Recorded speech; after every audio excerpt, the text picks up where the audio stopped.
Capítulo 4 e capítulo 5 de Apocalipse são esta grandiosa e estupenda cena do trono de Deus, do trono celeste, e o que acontece ao redor do trono. Nós vimos então na semana passada o capítulo 4 e fomos impactados por essa visão do trono de Deus, algo que é magnífico, para nos lembrar que ainda que sobre os tronos desta terra muitos homens maus se assentem em muitas épocas, em muitos lugares, durante um grande período, nunca, de forma alguma, o governo destes homens maus existirá para sempre. Porque Deus está no governo, sentado sobre o trono que governa o universo. E é isso que o capítulo 4 deixou para nós claro. E imagine se você fosse João, lá na ilha de Patmos, preso, 90 e poucos anos, cansado, fim de carreira, condenado a passar o resto dos seus dias dentro de cavernas, minerando em prol do Império Romano, porque você foi condenado como um criminoso e sentenciado àquela prisão terrível que era a ilha de Patmos. Imagine você lá, sem muitas perspectivas, e de repente Deus abre os teus olhos, toma você pela mão e te leva ao céu, para que você contemple o que de fato está acontecendo no universo, que é algo que vai amplamente além do que os nossos olhos podem ver. E essa é uma das grandes obras do Espírito de Deus no coração do povo crente, do povo de Deus, abrir os nossos olhos espirituais, os nossos olhos da fé, para que a gente contemple as realidades que os olhos físicos não podem ver, para que a gente tenha esperança e tenha tranquilidade, porque o nosso Deus está no governo do universo, Ele coordena todas as coisas, e até aquilo que é incompreensível à mente humana, ao nosso coração, às nossas emoções, e até mesmo a nossa inteligência, que aos olhos de Deus não passa de uma loucura, até mesmo isso que é incompreensível para nós, está debaixo do governo de Deus, e no tempo próprio Deus mostrará como isso serve à sua glória. E portanto o capítulo 4, ele mostra isso, ele mostra essa cena impactante do trono de Deus, para fazer com que eu me acalme, e isso foi primeiramente para João, para fazer com que eu tenha novamente as minhas esperanças renovadas, para fazer com que eu adore, mesmo no meio da crise, porque Deus está no controle. Quem está sentado no trono, acima do trono, que governa todas as coisas, é o Senhor. Esta foi a cena que João viu no capítulo 4. Mas no capítulo 4 nós vimos apenas a primeira parte desta cena. Agora, o capítulo 5 retrata o que está no centro dessa visão que Deus deu para João. E a gente sempre vai precisar lembrar de algumas instruções para o Apocalipse. A maneira de decifrarmos as ilustrações, as imagens que João usa, é sempre a própria Bíblia, é sempre o Antigo Testamento, e aquilo que o Antigo Testamento trazia para nós no contexto de culto, no contexto das leis, no contexto dos cerimoniais que aconteciam no tabernáculo. João usa esta linguagem, este código, para que aqueles que lessem, tanto na época dele, para entender, tivessem que ter esse conhecimento, quanto nos nossos dias. Tendo um conhecimento do Antigo Testamento, você consegue decifrar, especialmente Apocalipse. E é óbvio que nós precisamos da iluminação do Espírito Santo de Deus, para compreender o que João está inspirado por Deus, falando conosco. E nesse sentido em particular, é óbvio que o Espírito Santo falará com cada um de nós sempre, de uma forma especial e única, porque Deus sabe o que nós precisamos ouvir. E então sempre que estamos diante de passagens, nós devemos particularmente orar no nosso íntimo e pedir ao Senhor: Senhor, fale comigo, eu preciso. Então, alguma parte desta visão, desta cena de João, ela com certeza será muito útil para a sua vida e para a sua história. Agora, é importante que a gente se coloque no lugar de João e tente compreender as emoções dele. Porque João está numa situação em que, aparentemente, ele não tem saída do lugar onde ele está. A vida dele estava no fim. A olhos humanos estava tudo acabando, e o mundo estava em caos. As igrejas que ele plantou estavam vivendo uma situação dramática e difícil, estavam em grande perigo. E quando João concede essa visão, parece que as esperanças de João, até pela maneira como ele escreve, elas são renovadas, e ele fica extremamente entusiasmado. E no meio do entusiasmo dele, passando do capítulo 4 para o capítulo 5, João olha para aquele que está sentado sobre o trono e percebe que na mão direita dele existia um rolo, que é também chamado no texto, nas versões mais atuais, de livro. E aí, alguns dos comentaristas e dos tradutores da Bíblia estão sempre num dilema para decidir se isso é um livro ou se isso é um rolo, né? Por quê? Porque a ideia dos selos oferece uma dificuldade especial quando nós interpretamos isso como um rolo, ou quando nós interpretamos isso como um livro. Mas deixa eu explicar essa história para vocês. Bom, era muito comum naquela época, e especialmente naquele tempo, que as pessoas escrevessem, como as cartas foram escritas, em rolos, que eram rolos de papiro, que é uma planta que era utilizada para isso. As folhas de papiro dava e era colhido às margens do Nilo, e especialmente na região do delta do Nilo, era tirado de lá, era passado por um processo produtivo, e eles construíam então folhas, né? Isso é o antecedente do papel.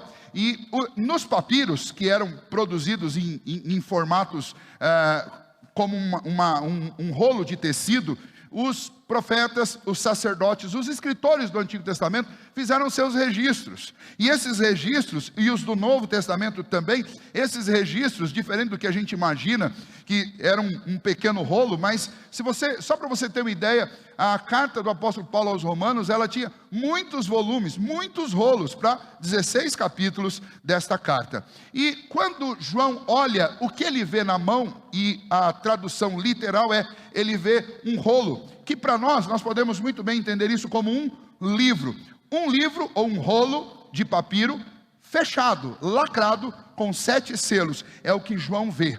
E aí, isso precisa ser entendido à luz do Antigo Testamento, para a gente entender a sensação de João, porque senão você vai ler o verso 4 e vai dizer, mas por que João está chorando, depois de ter visto um livro? Ele vê um livro na mão de quem está sobre o trono, e imediatamente ele ouve alguém proclamando, um anjo com uma voz poderosa proclamando, quem pode abrir o livro? E a resposta de imediato é, ninguém pode. Não há no céu, não há na terra, não há debaixo da terra, não há em lugar algum alguém que possa abrir esse livro que está nas mãos de Deus. E João começa a chorar. Por que João chora? Porque a ideia de livro selado, ou de um livro nas mãos de Deus, ela é extraída do Antigo Testamento. E quando essa ideia aparece pela primeira vez no Antigo Testamento, ela aparece exatamente no momento em que Deus tem uma mensagem especial para Israel, para lidar com um problema de Israel, e Deus apresenta essa mensagem num rolo, num livro, em que ele fala, uma mensagem que é extremamente dura para o povo de Israel, mas é uma mensagem de redenção, é uma mensagem de transformação. Então a cena aqui é a seguinte, João quer que você complete. Quando ele diz que ele viu um rolo, o que ele vê? Ele vê algo semelhante àquilo que Ezequiel viu no Antigo Testamento, que era uma mensagem, um rolo, um livro, com uma mensagem especial para o povo de Deus, naquela época, naquele momento que estava vivendo, uma mensagem que era tanto de disciplina, mas também de salvação, e esse livro, esta mensagem precisa ser lida.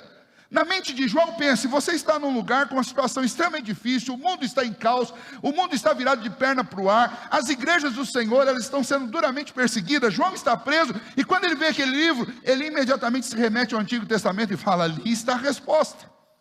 Naquele livro tem uma mensagem que pode salvar a minha vida, que pode mudar a realidade, que pode impactar o mundo que eu estou vivendo. Então João quer ver o livro aberto, mas de repente ele descobre que ninguém pode abrir o livro. Esse é o sentimento, essa é a emoção de João, é isso que faz João chorar, porque ele está diante dessa situação. Para você se situar lá no Antigo Testamento, eu vou ler para vocês Ezequiel capítulo 2, os versículos 9 e 10, que falam sobre isso, lá no Antigo Testamento. Ezequiel capítulo 2, versos 9 e 10. Então vi, e eis que certa mão se estendia para mim, e nela se achava um rolo de um livro, estendeu diante de mim, e estava escrito por dentro e por fora, nele estavam escritos lamentações, suspiros e ais. Ou seja, Nele estava escrito as reclamações de Deus a respeito do povo de Israel. Estavam escritos neste livro consolos para a nossa vida. E estava escrito nesse livro os ais de Deus, as sentenças, a manifestação da justa ira de Deus, não só sobre a nação de Israel, mas sobre aqueles que se levantariam contra a nação de Israel. Esse livro era extremamente importante, porque esse livro ditava o que iria acontecer a seguir. Era o livro do autor da vida, do autor da história, daquele que está sentado no trono, daquele que tem a última palavra sobre qualquer assunto. Era esse livro. E então João, quando vê novamente essa cena, João, que conhece profundamente o Antigo Testamento, ele imediatamente ele interpreta isso e diz: nas mãos do Senhor estão os desfechos da história, estão as mensagens absolutamente fundamentais para os últimos dias. Mas o livro estava selado. E aí vamos de novo a essa parte. Você já deve ter visto isso. Este selo aqui, na realidade, é aquela imagem do lacre antigo que eram usados pelos reis. Lembra? Um líquido plástico ou de borracha, alguma coisa produzida com algum derivado de petróleo, era derramado sobre as duas partes de uma carta para lacrar a carta, e aí vinha um brasão real que era colocado sobre aquilo era um selo. E especialmente neste livro, João observou que existiam lá 7 selos. Ele observou que o livro estava escrito por dentro e por fora. Isso dá a ideia de que era uma mensagem longa, uma mensagem extensa e uma mensagem completa. Mas esta mensagem estava selada. Ninguém tinha acesso ao que estava escrito, porque aquilo estava selado e com 7 selos. E a ideia de 7, você lembre sempre, a ideia de 7 é a ideia de completude, é a ideia de algo absoluto, de algo completo. O que João está dizendo é: o livro estava absolutamente fechado, absolutamente selado, e ninguém podia abrir o livro. Esse é o drama, é isso que faz João chorar. E quando a gente olha para o texto, ele chora, a maneira como está escrito, é a ideia de que ele chora compulsivamente, porque ele diz: e eu chorava muito, porque ninguém foi achado digno de abrir o livro, nem mesmo de olhar para ele. E então a cena se muda. Os olhos de João saem do livro e se voltam para um outro lugar, porque eis que surge naquela cena, verso 5, um dos anciãos. Lembra que em volta do trono existiam 24 tronos, onde estavam assentados 24 anciãos, que são os representantes do povo de Deus de todas as épocas, do Antigo Testamento representado em 12 tronos, do Novo Testamento representado em 12 tronos, fazendo referência a uns números importantes da Bíblia. 12 tribos de Israel. No Novo Testamento, 12 apóstolos. A ideia não é que você se atenha aos números, a ideia é que você se atenha ao significado deles. Eles representam a totalidade do povo de Deus na velha e na nova dispensação. E eis que um destes anciãos, que estavam num desses tronos, se volta para João a título de consolá-lo. E então este ancião diz para ele, veja aí o verso 5, todavia um dos anciãos me disse: não chores. Eis que o leão da tribo de Judá, a raiz de Davi, venceu para abrir o livro e os seus 7 selos. E aí é fácil, essa é muito fácil, porque você já ouviu essas expressões e elas dizem respeito a uma única pessoa. O leão da tribo de Judá é Jesus, a raiz de Davi é Jesus. Então nós vamos observar agora que a cena se volta para o Cordeiro de Deus. A questão é que quando essa introdução é feita, o ancião diz: o leão da tribo de Judá. Isso nos faz lembrar do Antigo Testamento. Gênesis capítulo 49 fala a respeito da tribo de Judá e diz que a tribo de Judá ela será chamada de leão. E então a ideia do judeu no Antigo Testamento era que da tribo de Judá viria o rei. Essa é a ideia desse leão da tribo de Judá. É que leis de Gênesis, quando essa tribo foi separada, quando ela recebeu uma porção de terra, ela recebeu essa promessa que dela viria o rei, porque essa tribo seria chamada de leão. Ou seja, Jesus veio exatamente dessa tribo, ele é descendente de Judá, e então a referência era ao Messias. Quando um ancião se dirige a João e diz: quem vai abrir o livro é o leão da tribo de Judá, quem vai lá abrir o livro é a raiz de Davi. Você tem duas expressões de grandeza e de força associadas aí. Você tem a palavra leão associada com o nome Judá, da tribo de Judá, e você tem o maior de todos os reis de Judá, que é Davi. E então imagine, se você está no lugar de João, o que você espera que vai acontecer agora? Eu esperaria que aquele cenário todo, ele se abrisse numa glória imensa e aparecesse Jesus, que João conheceu de perto, que João foi íntimo dele, aparecesse Jesus vestido com toda a glória, com uma imensa coroa, com muito poder nas mãos. Mas não foi isso que apareceu. João logo sabia que se tratava de Cristo, mas quando ele se volta para o trono, olha o que ele vê, verso 6.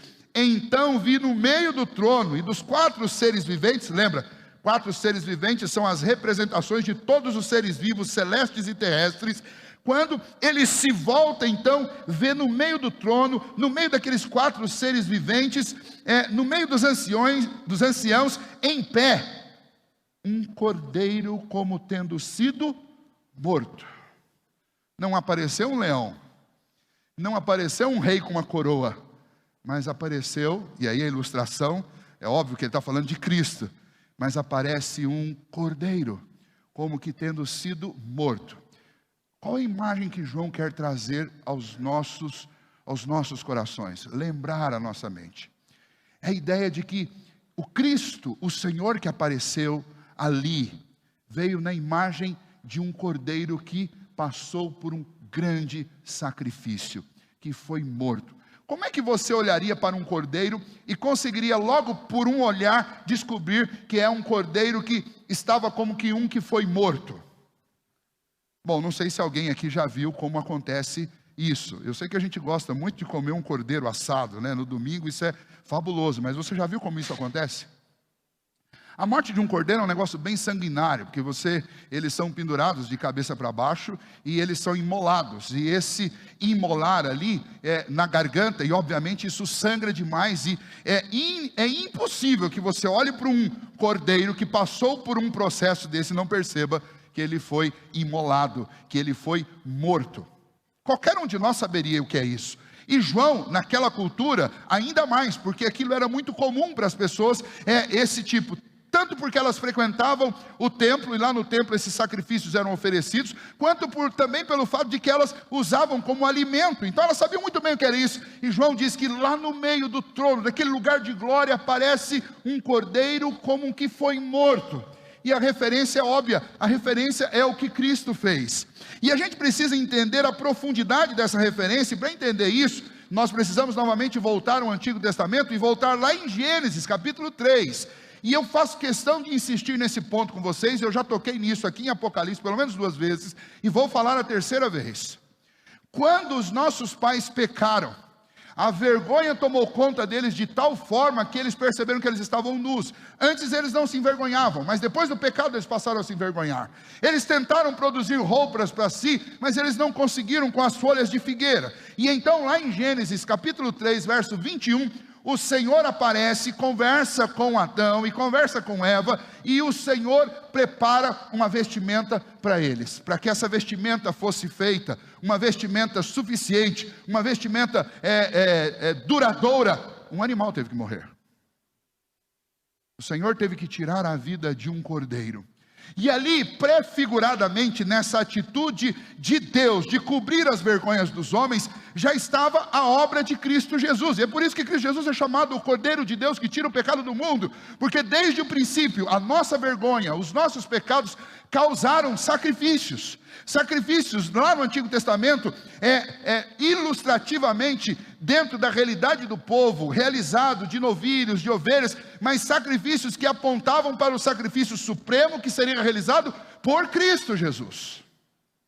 E então veja, o ponto aqui para nós é que Cristo é o Cordeiro de Deus que foi morto, e foi morto por causa dos nossos pecados, e foi morto voluntariamente para nos livrar do peso e da dívida do pecado. Então quando João vê aquela cena, estava faltando algo importante, estava faltando o centro da cena do trono de Deus, estava faltando o Cordeiro de Deus, e agora o Cordeiro aparece. Esse Cordeiro que é chamado de o leão da tribo de Judá, é chamado a raiz de Davi, agora ele também é chamado de o Cordeiro de Deus que tira o pecado do mundo, o Cordeiro que foi sacrificado, o Cordeiro pascual, o Cordeiro mudo, que foi levado aos tosqueadores e que não abriu a sua boca, o Cordeiro crucificado, o Cordeiro de Deus ressuscitado que tira o pecado do mundo. Porque ele não é apresentado apenas como um cordeiro que foi morto. Mas veja quais são os outros atributos deste cordeiro. Um cordeiro como tendo sido morto, ponto. Ele tinha 7 chifres, e as pessoas ficam assustadas, porque normalmente chifre está associado com algo ruim, né? As figuras que nós temos dentro da mitologia, sempre que aparece chifre, coisa ruim. Mas o ponto aqui não é esse. No Antigo Testamento e no mundo antigo, chifre é sinônimo de força.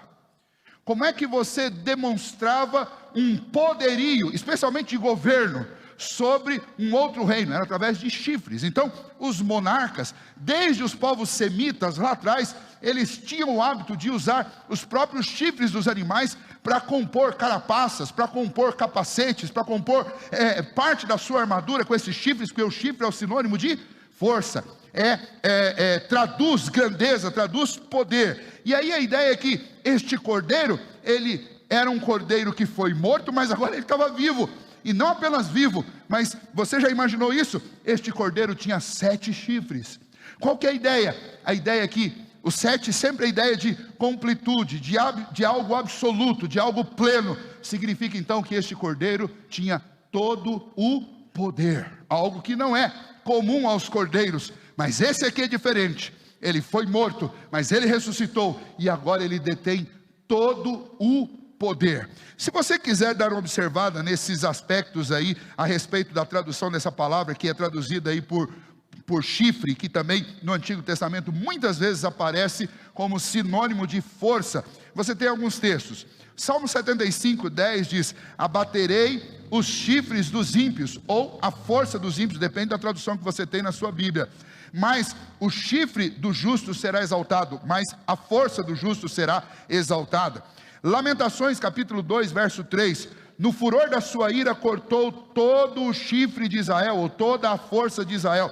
As palavras podem ser traduzidas de ambas as formas. Em Ezequiel capítulo 29 e 21 diz: naquele dia farei brotar o chifre, ou o poder na casa, ou a força na casa de Israel, e te darei que fales livremente no meio deles. E você vai encontrar outros textos em que a palavra chifre aparece intercambiada com a palavra força, porque é exatamente isso que significa. E João aqui está dizendo: quando eu olhei para o cordeiro, eu sei que era aquele cordeiro de Deus que foi morto, mas agora ele está vivo, e não apenas vivo, ele tem 7 chifres, ou seja, ele tem todo o poder. Mas além disso, diz que ele também tem 7 olhos. E aí nesse caso, João nos dá a interpretação, ele mesmo faz a interpretação disso para nós. Ele diz: bem como 7 olhos, que são os 7 Espíritos de Deus enviados por toda a terra. E aí você pode lembrar lá do capítulo 1, e depois das cartas que nós lemos, e também do capítulo de número 4. Quando você encontra essa expressão 7 Espíritos de Deus, ou a plenitude do Espírito de Deus, ou aquelas chamas que ardiam em volta do trono, que simbolizam os 7 Espíritos de Deus, sempre a menção é uma só: é a plenitude do Espírito Santo de Deus. É o Espírito de Deus na sua versão absoluta e plena. Algo que Paulo inclusive insiste que nós devemos buscar ser cheios do Espírito de Deus. E aqui, este Cordeiro de Deus, ele não apenas foi morto, ele não apenas tem todo o poder, mas ele tem toda a plenitude do Espírito de Deus. Se você lembrar, quando Jesus foi batizado, e nós temos a cena do batismo, lembra que uma voz ressoou do céu dizendo: este é o meu filho amado em quem me comprazo. E João Batista batizava Jesus Cristo nessa cena, e o Espírito de Deus desceu em forma de pomba sobre Cristo Jesus, porque além de verdadeiramente Deus, ele também era verdadeiramente homem. E para realizar o ministério que Cristo realizou aqui naqueles 3 anos, ele realizou da mesma forma como todos os servos de Deus realizam, como todo crente realiza, capacitado pelo Espírito Santo de Deus. Não que Cristo precisasse disso, mas na condição de humanidade em que ele estava vivenciando e realizando a obra de seu Pai, na mesma condição que qualquer homem estava. Tanto é que antes de ascender ao céu, ele disse para os discípulos: se vocês crerem, vocês farão obras ainda maiores do que essas que eu fiz. Porque todos os que são de Deus, que estão em Cristo Jesus, têm a habitação do Espírito Santo, e esta habitação do Espírito Santo é que capacita-nos a pregar, a adorar, a ser gratos, a orar, a expelir demônios. É o Espírito Santo de Deus, não é o homem, não é o que nós fazemos, é o Espírito Santo de Deus, que capacitava Davi a tocar um instrumento e acalmar o coração de Saul, assim como capacita os músicos hoje a tocarem, trangerem seus instrumentos, e o Espírito de Deus atua através deles nos corações, como capacita os pregadores para falarem. O Espírito de Deus fala aos corações, é sempre o Espírito Santo de Deus. Mas aqui nessa cena, João está vendo aquele que tem a plenitude do Espírito Santo de Deus. Ele tem os 7 Espíritos de Deus. O Espírito de Deus está absolutamente pleno na pessoa de Cristo. E aí, João não só faz essa interpretação, mas ele ainda aumenta essa interpretação, dizendo o seguinte: e eles são os 7 olhos. Ele tem 7 olhos, e estes olhos de Deus vasculham toda a terra, e ele enxerga toda a humanidade. E aí, é muito impactante para João ver, e talvez seja por isso que especialmente esse item, ele mesmo se encarrega de dar a interpretação, porque significava: eu estou dentro de uma caverna, numa ilhazinha de 20 quilômetros de largura por 10 de comprimento, exilado, mas os olhos de Deus passam por aqui e me veem nesse lugar. E não só me veem nesse lugar, mas eles vêm, e a presença de Deus vem me visitar aqui. Porque Jesus disse, antes de me deixar aqui neste lugar, eu estou me colocando no lugar de João: eis que estarei convosco todos os dias, até a consumação dos séculos. E quando João vê aquele cordeiro que foi morto, com aqueles 7 chifres simbolizando todo o poder, com os 7 espíritos simbolizando que ele estava absolutamente cheio do Espírito de Deus e enxergava tudo e todos, João então ele está impactado por uma visão de Cristo, e uma visão salvadora, como sempre, porque é sempre isso que Cristo significa para o seu povo. Quando contemplamos a Cristo, a primeira noção que nós temos a respeito dele é que ele veio para nos salvar. A gente até canta isso: ele vem para me salvar. João estava chorando até diante do trono do Todo-Poderoso, e eis que o Espírito do Senhor, eis que o Cordeiro de Deus surge naquela cena maravilhosa, talvez destoando um pouco de toda a glória que ele viu, porque ele vem como um cordeiro ensanguentado, mas não apenas é isso, mas ele vem também com todo o poder, e ele vem cheio do Espírito. E então, diante desta cena, João agora descobre que existe um que pode abrir o livro. O verso 7 diz que ele veio, pois, e tomou o livro. Não pense que aí um tomou é que ele tomou de falta de educação, me dá aqui. Não, o tomou aí é a ideia de receber em suas mãos, tomar em suas mãos o livro. E ele sim, este é capaz de pegar aquele livro e de abrir os seus selos. E a abertura desses selos é o que nós vamos ver a partir do capítulo 6, um por um deles. Aí, eu já quero alertar você sobre isso. João, obviamente, ele está contando essa cena e encaixando os acontecimentos de forma progressiva, e de forma que eu consiga elaborar o que ele viu, que deve ter sido de uma forma tão fantástica e absurda, que se João fosse descrever literalmente como essas coisas aconteceram, a gente não ia conseguir entender. E João vai organizando. Por quê? Porque você vai observar a partir do capítulo 6, que a partir da abertura de cada selo, uma mensagem é entregue aos homens. Mas se você imaginar que é um rolo, e que tem 7 selos, não dá para abrir um e dar uma olhada no rolo. Você teria que tirar todos e olhar. Mas João não vai contar assim para a gente. João vai dizer: abriu o primeiro selo, e aí vem a primeira mensagem. Abriu o segundo selo, e aí vem a segunda mensagem. João vai usar essa técnica, mas é óbvio, não precisa ficar explicando, porque é óbvio que João está dizendo. Não é que ele foi rasgando um pedacinho do livro a cada selo, mas é que ele está organizando e trazendo a mensagem de um jeito que eu possa degustá-la, aproveitá-la e aprendê-la em cada um dos seus detalhes. Mas o ponto para nós hoje, aqui no capítulo 5, é que quando este livro foi tomado pelas mãos do Cordeiro, e diante dele todos aqueles seres celestiais, representantes dos seres terrestres, representantes de todas as miríades celestiais, quando eles viram isso, eles começaram a adorar ao Senhor. Por quê? E a gente tem que fazer essa pergunta: por que eles ficaram tão entusiasmados? Obviamente, primeiro, porque apareceu um que pode abrir, e segundo, porque sem dúvida nenhuma o que está nesse livro é absolutamente fantástico. E é uma mensagem que eu preciso ler, que eu preciso ouvir e que eu preciso aprender com ela. Então, se nós sairmos daqui nessa noite tão somente entusiasmado com a cena, sem perceber a importância dela, nós não cumprimos a nossa tarefa de interpretar e entender o texto. Mas eu tenho que sair daqui com uma curiosidade imensa de saber o que está em cada uma dessas mensagens que estão dentro desse livro. E esse é o ponto. João estava chorando porque ele não podia ter acesso. Agora, por meio do Cordeiro, ele pode ter acesso. Então a alegria é não apenas porque o Cordeiro venceu e pode abrir o livro, mas porque agora eu posso saber o que o Senhor tem reservado para o seu povo nos últimos tempos.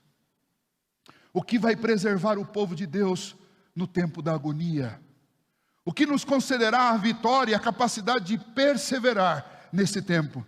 O que o Senhor tem preparado para julgar o mundo e todos aqueles que se rebelam contra Deus? Esse é o ponto para nós, esse é o ponto principal. Por isso que eu digo para vocês, insisto e repito isso tantas vezes, o livro de Apocalipse não é uma mensagem para que você fuja dela, muito pelo contrário, essa é a mensagem que você precisa conhecer. Nós podemos conhecer toda a Bíblia, mas essa mensagem é uma mensagem que foi enviada pelo Senhor para você, para nós que estamos aqui no fim. Eu não posso ficar com medo desse livro, e eu não posso achar que esse livro é algo que eu vou ler só quando eu tiver 80 anos, com uma carteirinha assim de pós-graduação de escola dominical. Aí quem sabe eu vou abrir. Não, esse livro é para você abrir agora e entender. Hoje eu estava conversando com uma pessoa, e embora a gente tenha um certo otimismo, quase que instintivo, de que alguma coisa vai acontecer, que esses conflitos que nós estamos vivendo no nosso tempo, essa polarização que nós estamos vivendo, que aos olhos de cada um, de acordo com as suas opiniões, ideologias, políticas, é um cenário extremamente perigoso, porque quando você só tem duas opiniões, você sabe que a chance de você perder é de 50% sempre. E nesse cenário onde todos estão tensos, a gente tem por natureza, e eu tenho isso por natureza, não sei quantos têm, eu acredito que é de todo mundo, a gente tem por natureza sempre um otimismo de que dias melhores virão. Mas como um cristão, e esse livro é algo que nos ajuda a compreender isso, como um cristão eu tenho que dizer para você, não vem dias melhores. Não vem. Nós teremos uma eternidade infinitamente melhor. Mas isso só depois que Cristo voltar. Até o grande e terrível dia do Senhor, as coisas não vão melhorar, elas vão piorar. E aí você fala, pastor, hoje era o dia que eu tinha que ter faltado na igreja. Eu não queria ouvir esse negócio. Normalmente nós não queremos ouvir. Mas deixa eu te dizer algo. Sabe quando você está com uma dor de dente terrível? Terrível. E você sabe que no dentista, a tendência é que enquanto ele mexer vai piorar. E vai doer. Mas você tem uma esperança, porque você sabe que ainda que doa, vai curar, vai sarar e vai melhorar. Talvez para quem não tem medo de dentista, isso não faça o menor sentido, mas para mim faz imenso, porque eu morro de medo de dentista, e eu não estou brincando, nem exagerando com vocês. Vocês podem perguntar para a Cibele, que é a minha parceira nisso. Eu começo a suar gelado, só de estacionar o carro na frente de consultório. Talvez um dia uma das psicólogas da igreja possa me ajudar com isso, mas é sério. E aí quando eu vou pensando em Apocalipse. Eu falo, é isso que esse livro significa. As coisas vão piorar, para depois poder melhorar. E aí tem que aguentar. E essa mensagem de Apocalipse, e João vai mostrar isso para nós, quando ele começar a citar o que está nesse livro, que vai ser aberto pelo Cordeiro. Ele vai mostrar as coisas duras, que esse mundo vai ter que enfrentar, antes que o Senhor Jesus volte, para inaugurar uma eternidade para todos nós. Diante então desta grande possibilidade, incrível possibilidade de saber quais são os caminhos, as mensagens de Deus para o último tempo, quando o Senhor abre estes selos, quando Cristo toma estes selos das mãos, e o que nós vamos ver aí a partir do verso 8 em diante, é que todos no céu e sobre a terra e debaixo da terra, todos os seres, todos os representantes dos seres celestes começam a cantar e louvar e adorar ao Deus pela vitória do Cordeiro, porque se não fosse esse Cordeiro vencedor, nós não teríamos acesso a essa mensagem. Então, 2 pontos importantes: a mensagem é preciosa e você não pode de maneira alguma abrir mão de conhecer essa mensagem. E segundo ponto, você deve louvar, todos nós devemos louvar e adorar o Cordeiro, porque Ele pagou com o seu próprio sangue, para que nós fôssemos salvos, e para que nós tivéssemos acesso a essa mensagem, que é uma mensagem importantíssima para o nosso coração, que começa desde o Evangelho da salvação, que nos alcançou, com a mensagem de Apocalipse, que é uma mensagem para preparar a igreja para os últimos dias. E então, eu quero ler para vocês, eu gostaria que você tentasse se imaginar nesta cena. Então tomou o livro, os 4 seres viventes e os 24 anciãos prostraram-se diante do Cordeiro, tendo cada um deles harpa e taças de ouro cheias de incenso, que são as orações dos santos. No tabernáculo, no Antigo Testamento, existiam taças que seriam mais parecidas com o que nós temos hoje, que são aquelas bandejas, quase que como tigelas. Dentro dessas bandejas, na maioria das vezes de cobre, eram colocados o incenso. E o incenso significa clamor, oração. E aqui o que João está dizendo é que os anciãos, eles estavam com instrumentos de música, ou seja, os representantes de todo o povo de Deus estavam ali preparados para a adoração, para o louvor. E não apenas para adoração e louvor, mas eles traziam os clamores de toda a terra, de todo o povo de Deus. A ideia aqui são as orações de todos aqueles que sofrem por sua fé, são as orações, os clamores e os pedidos de todos aqueles que estão passando grande agonia, tristeza, por causa das provações, por causa do nome de Cristo, por causa da dureza e da dificuldade que é ser cristão. Porque, não se engane, você vai ouvir muita gente falando de um evangelho fácil, de um evangelho tranquilo, de um evangelho que não oferece nenhum tipo de oposição do mundo, mas esqueça, isso não é o evangelho. Em todas as épocas, nunca foi fácil ser crente, nunca foi. E quando é porque não é cristianismo de verdade. Porque o cristianismo, é sempre bom lembrar, e eu repito isso muitas vezes, é sempre bom nós lembrarmos, que o cristianismo é uma religião exclusivista, e pelo simples fato de ser exclusivista, o mundo não suporta o cristianismo. O mundo já se levantou muitas vezes para tentar de alguma maneira acabar com o cristianismo, como está acontecendo agora, nesse presente tempo, quando tudo que diz respeito à fé cristã está sofrendo um ataque, que a gente chamaria aí, numa gíria do nosso tempo, um cancelamento.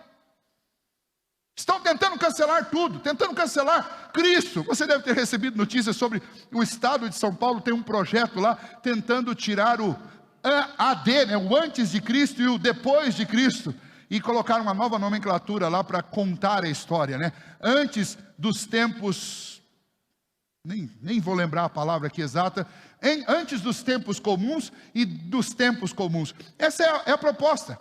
Mas aí você fala, mas o que isso tem a ver? Qual a importância disso?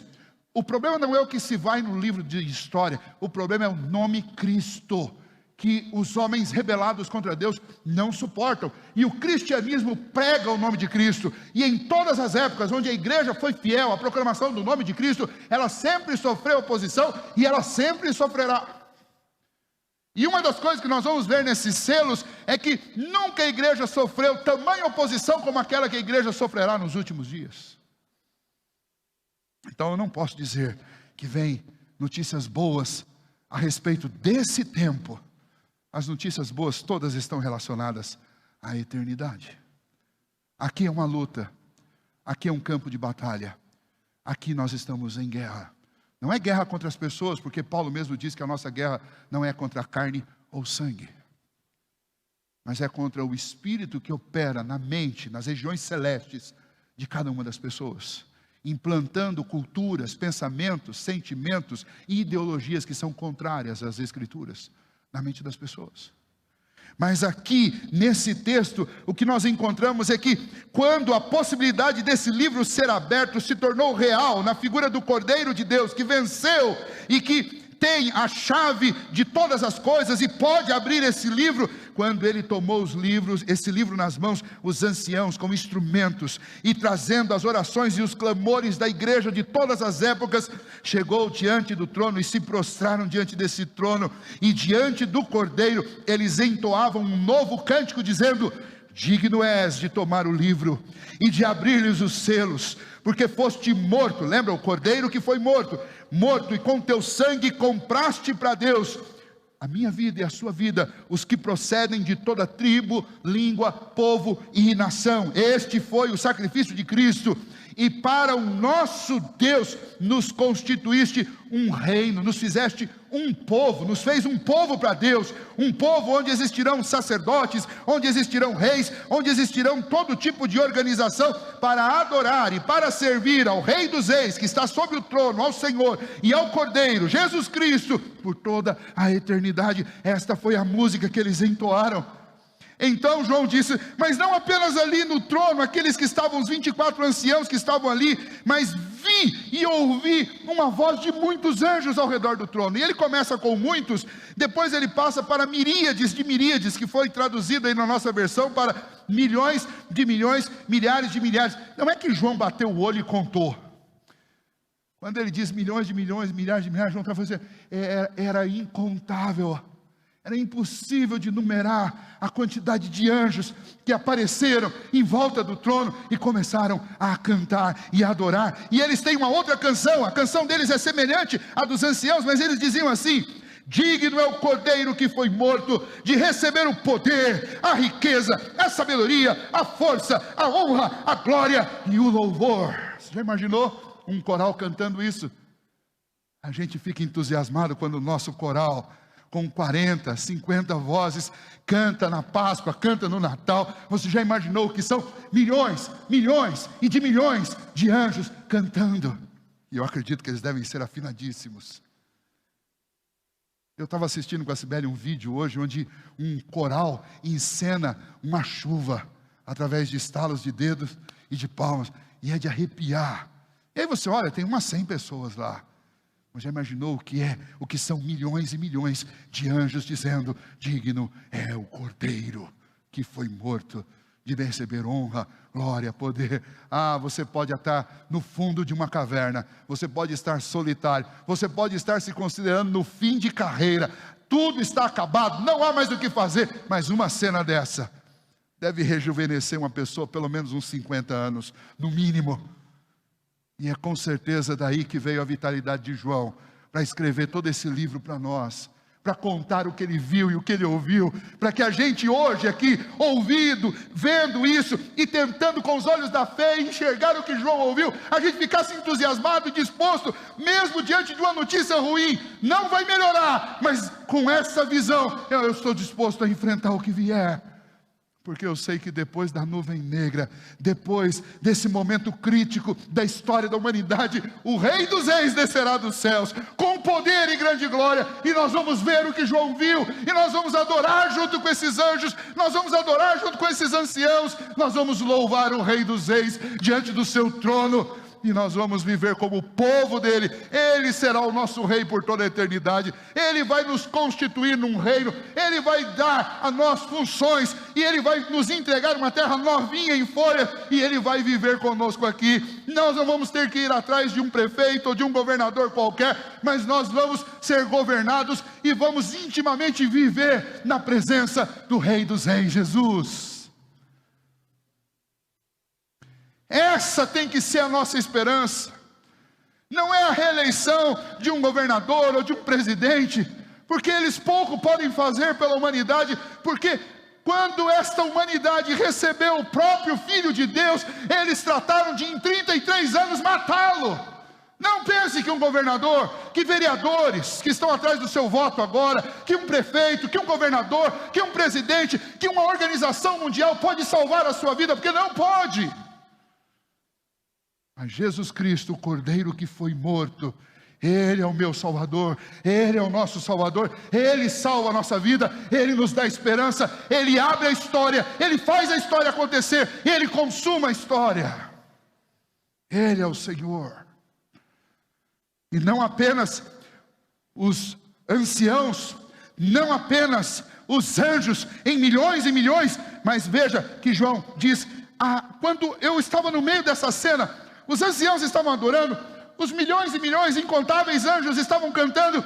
Então eu ouvi que toda criatura que há no céu, sobre a terra, debaixo da terra, sobre o mar e tudo o que neles há. Estava dizendo: aquele que está sentado no trono, Deus Pai, e ao Cordeiro seja o louvor e a honra e a glória e o domínio pelos séculos dos séculos. E os 4 seres viventes disseram: amém. João diz, e no final dessa cena, ele pôde contemplar que toda a criação, toda ela, celeste e terrestre, marinha, toda ela. Eu fico sempre muito curioso, abrindo um parênteses, porque você encontra essa coisa debaixo da terra, desde Êxodo, quando as leis são dadas. Você tem uma lei dada por Deus para que o homem não faça nada para adorar, imagem alguma, nem do que há acima do céu, nem do que há sobre a terra, e nem do que há embaixo do mar, e nem no que há nas terras abaixo. Isso aparece em todo lugar na Bíblia. Linguagem de observação, é o que todo mundo diz, e a gente acata isso. Apenas linguagem de observação.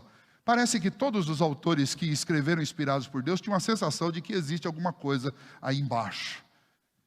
E João está dizendo aqui: olha, eu ouvi tudo que há no céu, tudo que há sobre a terra, tudo que há sobre o mar e tudo que há debaixo da terra, adorava o Cordeiro e dizia ao que está sentado no trono e ao Cordeiro seja o louvor. E os 4 seres viventes, que são os representantes de tudo o que existe, disseram amém, disseram assim seja. Eu espero do profundo do meu coração que chegue logo o dia em que a gente vai se juntar com essa turma toda para adorar diante do trono do Cordeiro. Até esse dia chegar, você pode ensaiar, porque o Cordeiro que tem 7 olhos, que são os 7 Espíritos de Deus, e que enxerga tudo o que acontece sobre essa terra, ele vê o seu coração, e ele pode ver você adorando ao Cordeiro, mesmo que você esteja dentro de casa, e mesmo que talvez a sua casa seja como aquela caverna onde João estava, porque a sua vida está extremamente difícil, porque coisas ruins estão acontecendo, na sua casa, ao entorno da sua casa, na sua cidade ou no mundo.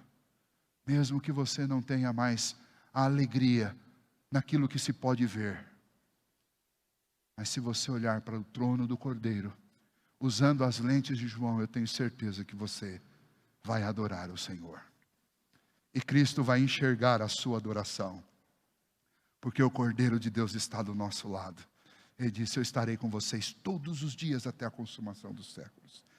Portanto, eu quero encerrar dizendo para você o seguinte: Deus sabia exatamente o que João precisava ver, para que João fosse animado dentro da miséria que ele estava vivendo, naquele lugar terrível. E Deus sabe exatamente o que você precisa ver ou ouvir, dentro da realidade dura que você está vivendo. Então feche os seus olhos humanos, físicos, e pelos olhos da fé contemple o Cordeiro de Deus, aquele que morreu por você. Contemple os anciãos e todos os seres celestiais adorando este Cordeiro. Contemple pelos olhos da fé aquilo que Ele preparou para você, porque você foi comprado com o sangue dele para fazer parte de um povo que viverá para sempre, eternamente, servindo, se alegrando, em plena satisfação na presença desse Deus. Se você ainda não tem convicção a respeito disso, eu sugiro que hoje você dobre os joelhos diante do Cordeiro, Jesus. Ele disse: eu vim para que vocês tenham vida e a tenham em abundância. Ele disse: eu sou o caminho, a verdade e a vida, e ninguém vem ao Pai se não for por mim. Ele disse que através dele nós teríamos a vida eterna. Não desperdice essa oportunidade de conhecer e de viver nos braços do Cordeiro de Deus. Se você já é cristão e há muito tempo você não tem mais a alegria de viver a vida de um adorador, eu sugiro a você que você tire os olhos do lugar aonde os teus olhos estão fixos. Você está olhando para o lugar errado.